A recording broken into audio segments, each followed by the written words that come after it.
Aujourd'hui j'ai vraiment envie de me filmer juste comme journal intime vidéo pour un peu exposer le contexte. On m'a diagnostiqué de l'anorexie mentale. Je comprenais pas et pour moi c'était faux. Et ce soir je l'ai réalisé par moi-même et ça fait mal déjà. On est un peu dans une ambiance chill parce que tu vois je veux que ce soit un peu comme si t'étais ma copine et genre on discutait, tu vois, un truc un peu chillax. En fait lorsque j'avais envisagé de faire cette vidéo je m'étais dit ouais tu la feras plus tard pour faire quelque chose de plus complet. En fait bah plus le temps avance et plus je ressens un peu le besoin de la faire. Comme la vidéo c'est un peu ma façon de m'exprimer, je me dis Blandine, il faut pas te contenir parce que tu te contiens depuis trop longtemps.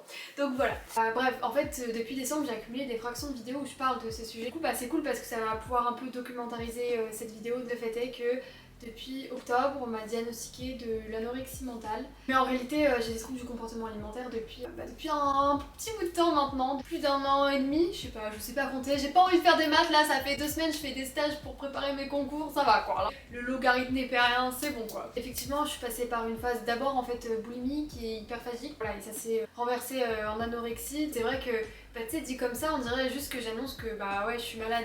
En soi c'est le cas mais en fait en disant ça bah c'est comme si je dévoilais une partie beaucoup plus intime de moi en fait. Vraiment ce qu'il faut comprendre en fait c'est que tout part d'un mal-être intérieur. En fait c'est vraiment une accumulation de situations qui ont été traumatiques pour moi même si elles étaient peut-être bénignes pour certains. J'ai vécu des choses plus actuelles qui en fait ont fait remonter ces souvenirs un peu traumatiques. Bah, c'est un surplus et à un moment ça a entre guillemets éclaté. Il y a des gens qui vont exprimer leur mal-être d'une certaine façon et ben moi ça s'est traduit par des problèmes alimentaires. En fait il faut un peu voir ça comme un iceberg. Donc, le rapport compliqué à l'alimentation, tout ce qu'on peut voir physiquement plutôt, et ben c'est vraiment la partie visible de l'iceberg, vraiment avec les conséquences. Ce qu'il y a en dessous, et ben en fait c'est un réel mal-être. Même moi en fait ça me fait bizarre d'en parler parce que même encore maintenant je me sens pas légitime de dire que bah ouais, j'ai été boulimique et oui, je suis anorexique. C'est un sujet qui est trop peu ou alors vraiment mal abordé. Bah tu vois, quand j'étais petite, on m'a entre guillemets expliqué, sans vraiment m'expliquer, que les anorexiques, bah elles étaient squelettiques, les boulimiques étaient gros. Bah c'est pas du tout ça.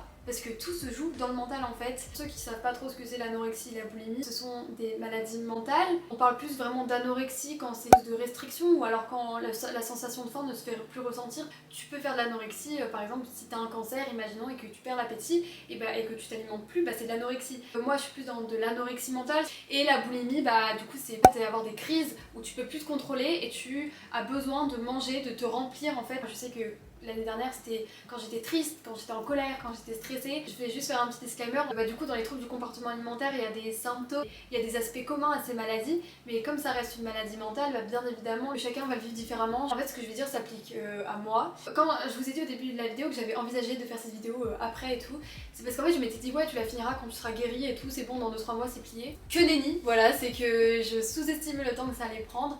Et donc depuis décembre en fait j'enregistre des petites vidéos en pensant que ça allait être une évolution que croissante et bah non, ça serait trop beau. Ce soir je m'en vais. Ce corps que j'ai actuellement, je sais que c'est un corps malade. Alors pourquoi c'est un corps qui me plaît? Parce que je suis en Bretagne. Ça veut dire crêpe, ça veut dire galette. Voilà, je vais me mettre un coup au cul et ça ira bien.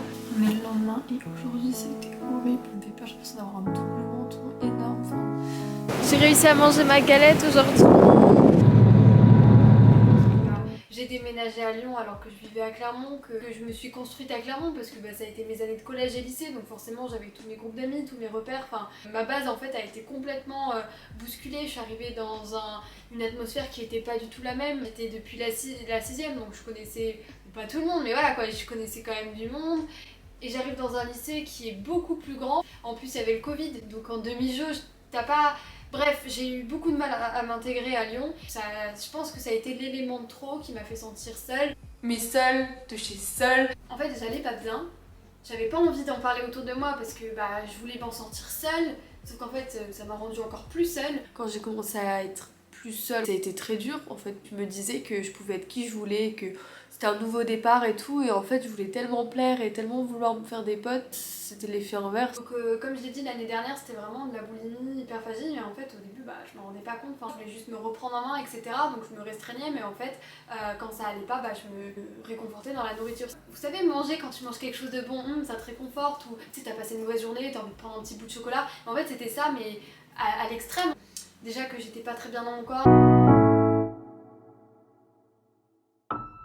prendre du poids ça m'a encore fait plus complexer, t'as envie de combler quelque chose, et en fait tu te retrouves à manger des trucs, t'as même pas faim et tu manges juste pour combler un truc et ensuite tu culpabilises, que t'as vraiment une confiance en toi, une image de toi qui est horrible. Je suis hyper laide, ça me fait un double menton, se masser le visage.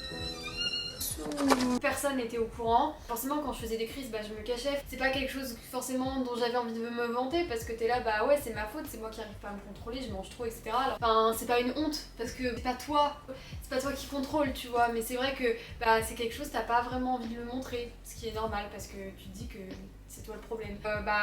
J'avais pris un peu de poids, donc pas énormément, mais quand même. Et puis un moment ça a bousculé, je sais toujours pas pourquoi à ce moment-là ça a bousculé. Au début c'est comme si j'étais consciente que je m'enivrais dans quelque chose qui était pas bon pour moi, mais en même temps c'est horrible à dire, mais c'est ce que je voulais. En fait je voyais que l'aspect encore physique, forcément, parce que toi tu sais ce que tu cherches, mais en fait aspect mental c'est encore pire et ça m'a bien décapé, c'est-à-dire que j'étais plus moi en fait. Je me déteste pour ça.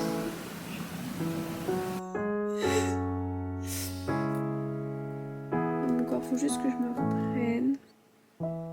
Je pense, j'étais consciente et j'avais envie qu'on remarque que j'allais pas bien et quelque chose de naturel devient super compliqué. Et forcément loin et tu te dis mais t'inquiète, je gérerai et j'arrêterai quand j'atteindrai un poids normal. Sauf que tu te trouves jamais normal en fait. C'est ça le problème, c'est que ton mal-être il disparaît pas, donc forcément tu penses que perdre du poids c'est la clé du bonheur. Et c'est pas le cas. Quoi qu'il arrive, tu trouveras toujours pas assez bien, pas assez fine. Et donc je suis passée par plusieurs phases après avoir appris que j'étais malade. Je suis passée par le déni en mode non mais c'est bon, je suis pas malade, ou je suis pas encore assez malade, j'ai pas envie de guérir. Au fond de moi je n'ai toujours pas envie. Mais ce soir ça a été compliqué parce que ce soir c'est bientôt Noël. Et je fêtais Noël avec mon frère et ma mère ce soir. Et là j'étais exécrable. Je parlais pas. Pour une raclette. Et ensuite quand j'ai eu le déclic, je réalise pas à quel point j'ai maigri, genre ça me choque.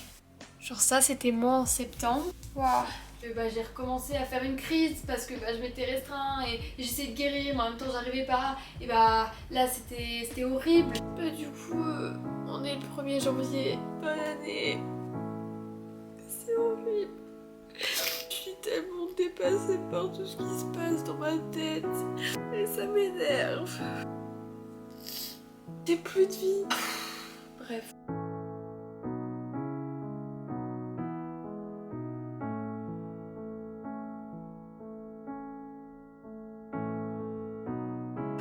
Comment tu te sens? Je vais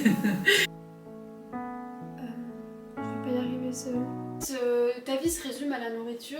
Donc il est clairement 9h du matin. Je me suis réveillée parce que je pensais à vouloir faire de la pâtisserie. Et tous mes réseaux sociaux parlaient que de nourriture parce que forcément les algorithmes font que ils te mettent que des trucs de nourriture, de personnes anorexiques, et en fait ça te renferme dans ta bulle et forcément tu manges moins, t'as moins d'énergie, du coup t'as moins envie de sortir, t'as envie d'être seule chez toi, t'as pas envie de manger avec des gens, t'as tout le temps froid. Enfin, je ressors vraiment que les aspects négatifs parce qu'il faut arrêter de croire que sur les réseaux sociaux et tout, ouais on perd du poids et tout, c'est génial. Non, c'est pas cool en fait, c'est pas glamour, c'est pas fun en fait. C'est-à-dire que je souhaite ça à personne et que la seule chose que je souhaite c'est vraiment m'en sortir. J'ai trop envie de guérir. Vraiment, genre, rien de mieux qu'un bon fondant au chocolat. Pourquoi s'en priver? Je veux dire, la vie est trop belle. Mes amis, c'est les mêmes. J'ai fait des variations de poids toute l'année et ça n'a rien changé du tout. Personne se couche le soir en se disant putain Blandine elle est trop grosse, c'est un truc de fou. Enfin en fait les gens ils t'aiment pour qui tu es. Même le fait d'en parler et tout, je me suis rendu compte que ça m'enlève ma personnalité alors que je suis une personne géniale, donc c'est pas fou. Ça impacte ma famille, ça impacte mon caractère social et tout. Alors je sais qu'on contrôle pas et je sais que là je suis trop enthousiaste et tout et que certainement dans 2 jours je serai là genre en mode Blandine qu'est-ce que tu fais quand t'as une invasion de fourmis dans ta maison, tu prends un truc et t'as envie qu'elle parte. Il y en a toujours une ou deux qui revient et tout, mais ça va le faire, ça prend du temps en plus. Hein. Genre en fait mon corps il me dit merci parce que du coup j'ai de l'énergie.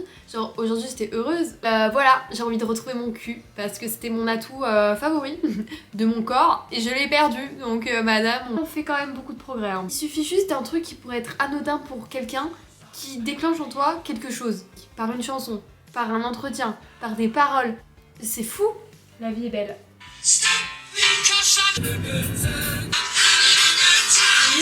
Je crois que la première fois que j'en ai parlé c'était en janvier, il y a qu'un mois qui s'est passé et pourtant j'ai l'impression que c'est une éternité parce que mentalement ça a énormément évolué. Je suis enfin suivie par tous les spécialistes qu'il faut pour bien être accompagnée. Alors même si c'est le commencement et que c'est en train de se mettre en place, j'ai su demander de l'aide et afin de trouver des gens qui me correspondaient, parce que c'est vrai que c'est-à-dire que faire 6 psys différents et à chaque fois ne pas trouver, pas se sentir comprise, et toujours devoir recommencer la même chose, revenir sur les mêmes événements, en fait c'est lourd, c'est lourd et ça décourage en fait limite. Et donc là je suis vraiment en train de faire un travail sur moi-même, et pendant ce laps de temps où j'étais pas accompagnée, ça m'a permis de bien réfléchir. Je vais pas le cacher, en ce moment même c'est un peu compliqué. Peut-être que c'est par phase, hein. D'ailleurs, ça serait tellement intéressant si je pouvais raconter un peu comment mon cheminement, comment j'ai un peu mis les puzzles en place, qu'est-ce qui a pu provoquer ça, je sais pas si c'est intéressant ou quoi, peut-être que j'en parlerai. Je suis vraiment dans une dynamique de vouloir aller mieux, mais c'est super bizarre parce que c'est comme si mieux, mais il y a quelque chose qui me tire quoi. En fait, c'est tout un mode de vie, tout un quotidien, une routine qui s'est installée. Donc c'est plein de routines et d'habitudes dans chaque chose que tu fais. Et tu t'en rends pas forcément compte, et des fois même il y en a des nouvelles qui se créent alors que t'essayes d'aller mieux en fait. Ouais, c'est compliqué, mais je sais que ça va le faire, et voilà. Je pense que c'est important déjà que je m'excuse envers moi-même, parce que vraiment ce que je me suis infligé, je le méritais pas. Souffrir autant, souffrance physique, mentale, c'était horrible, c'était de la torture et ça l'est encore toujours, parce que je suis en lutte contre moi-même, mais bon, j'essaye d'aller mieux, mais c'est compliqué, et je pense que d'un point de vue extérieur, du coup, mes amis ou mon entourage, sachez que c'est compliqué. Je suis ouverte à toute discussion, et même si vous avez des témoignages ou si vous avez des choses à me dire par rapport à ça, ou que même vous allez pas bien, genre il n'y a pas de souci, genre vous pouvez venir m'en parler, je jugerai absolument pas parce que je sais ce que c'est, même si chacun est différent. Si je voulais m'excuser aux personnes auxquelles je me suis éloignée, durant les 2 dernières années, et du coup je pensais qu'en m'éloignant ça allait mieux, mais en fait non, c'est pas le cas. C'était compliqué pour moi et de pas avoir entretenu certains liens, mais c'est comme ça, c'est la vie, ça s'est fait comme ça. Ça m'a appris aussi beaucoup de choses et je vais encore apprendre, et du coup si vous voulez me suivre dans mon évolution, je pense que peut-être du coup je pourrais faire plus des petits updates souvent, et voilà, c'est cool. En tout cas, ce que je vais faire passer, c'est vraiment essayer de déconstruire tous ces stéréotypes en fait autour de ces maladies qui sont en fait beaucoup plus communes qu'on ne le pense. Que ça va, je vais bien, même si non, au final mon corps souffre. Tout est en moi, et bien sûr le soutien des autres est nécessaire, mais voilà, c'est moi qui ai les rênes pour aller mieux, et j'ai besoin des autres pour m'épauler, mais c'est